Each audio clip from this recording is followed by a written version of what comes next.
Pemirsa, pandemi COVID-19 di Indonesia belum menunjukkan tanda-tanda akan mencapai puncaknya.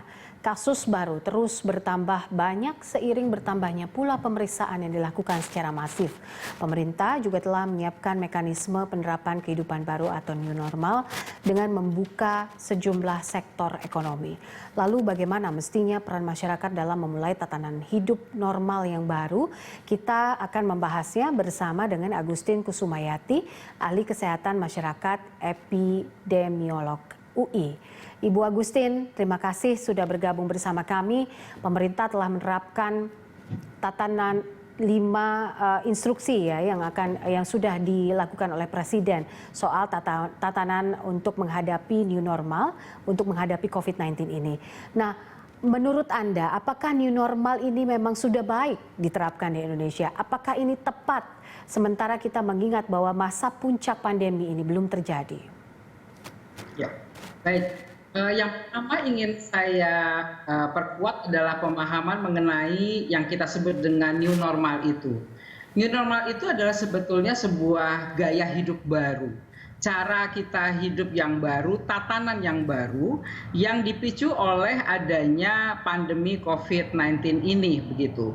Jadi kalau kita bicara new normal itu bisa terjadi pada tingkat kita individu-individu atau pada tingkat kelompok masyarakat atau institusi. Nah, pada tingkat individu sekarang pun sebetulnya kita ini sudah harus melakukan gaya hidup baru, harus sudah melakukan cara hidup yang baru. Contohnya, dulu keluar rumah tidak perlu pakai masker, sekarang harus pakai masker. Dulu tidak harus sering-sering cuci tangan, sekarang harus sering cuci tangan. Jadi new normal itu sudah harus dimulai sekarang ini gitu. Jadi kalau kita bicara mengenai tepatkah kita sudah memulai? Oh sudah kita mulai pada tingkat individu. Ketika kita akan melaksanakannya pada tingkat masyarakat, pada tingkat institusi misalnya, pada tingkat sekolah misalnya, atau di mal misalnya. Nah itu ada banyak hal yang harus kita persiapkan, yang harus kita perhitungkan, sehingga kemudian kita memang bisa melakukan kegiatan-kegiatan dengan tatanan yang baru, dengan cara-cara yang baru. Jadi kalau dibilang siap atau tidak, nyatanya harus sekarang kita sudah lakukan pada tingkat individu. Untuk tingkat masyarakat itu yang harus secara cermat, Pak Presiden sendiri menekankan harus siap, harus cermat menetapkan timingnya itu kapan, begitu kira-kira. Oke, setuju jika itu memang harusnya bisa kita terapkan, kemudian juga harus diikuti oleh masyarakat dan juga yang pasti ini adalah instruksi dari Presiden dan juga pemerintah. Tapi yang agak ironis adalah ketika saat ini banyak sekali penambahan jumlah kasus. Kemarin juga sempat terjadi puncaknya hingga 1.200. Hari ini juga meningkat 979 kasus positif.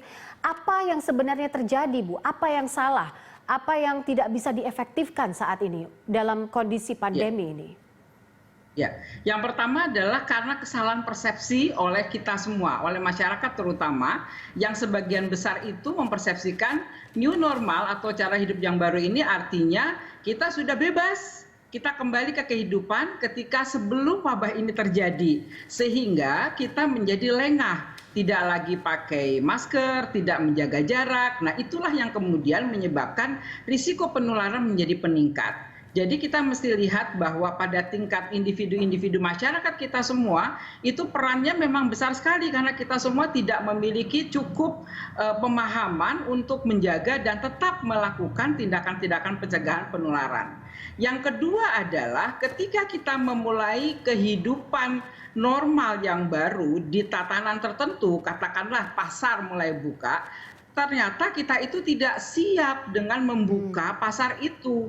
Kita belum memiliki bagaimana resepnya sehingga walaupun pasar buka tetapi tidak menyebabkan terjadinya peningkatan penularan COVID-19.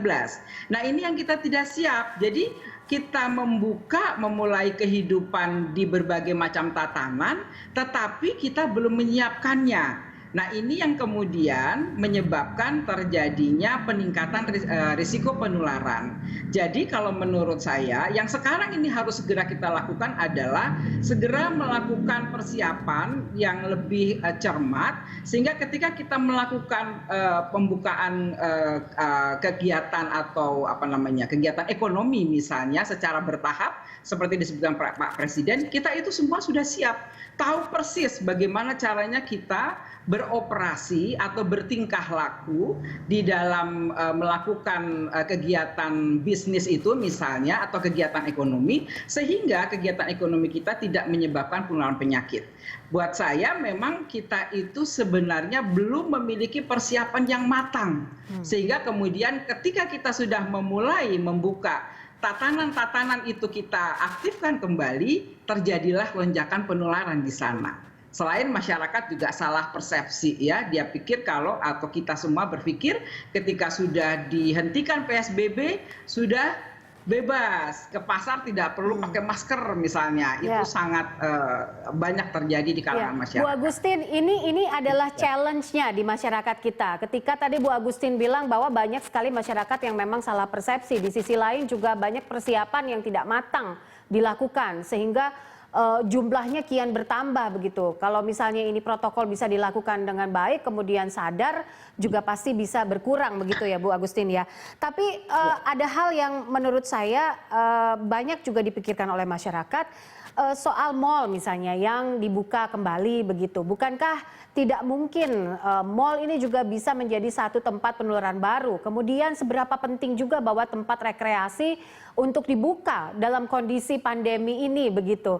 Bagaimana seharusnya, apa input yang bisa diberikan baik untuk masyarakat hingga pemerintah sehingga kita tetap bisa produktif tapi aman COVID? Ya, jadi memang sudah ada konsep besar bagaimana kita melakukan pentahapan kegiatan-kegiatan ekonomi yang mana atau kegiatan-kegiatan masyarakat yang mana yang kita bisa mulai aktifkan kembali secara bertahap. Pada prinsipnya kita melihat dua hal. Hal yang pertama adalah tentu seberapa besar risiko penularan di berbagai macam sektor atau tatanan atau kegiatan ekonomi tersebut. Di sisi lain kita melihat bagaimana dampaknya terhadap kehidupan masyarakat. Jadi tentu kita harus memilih yang dampaknya paling besar tapi risikonya paling kecil. Nah, kemudian kita pilih yang tengah-tengahnya setelah itu, yang berisiko itu nanti belakangan saja. Baik. Nah, saya melihat sebetulnya kita belum memiliki atau belum menetapkan langkah-langkah yang rapih begitu, mana yang mau dimulai duluan, mana yang dimulai belakangan. Saya melihat misalnya di DKI, pemerintah DKI itu sudah punya rencana. Ini sekarang dibuka tanggal sekian, nanti menyusul ini. Tentu saja itu langkah-langkah pembukaan bertahap itu sudah dengan perhitungan yang sangat matang dengan memperhitungkan dua hal utama itu tadi. Baik. Nah, itu semua tetap saja dengan catatan kalau terjadi lonjakan yang kemudian mengkhawatirkan, kita harus siap untuk mundur lagi, tutup lagi begitu. Kembali kepada PSBB begitu ya. Oke, Bu Agustin, terima kasih untuk inputnya dan juga bincang-bincangnya bersama kami dalam Prime Time. Pemirsa, kami lanjutkan Prime Time usai.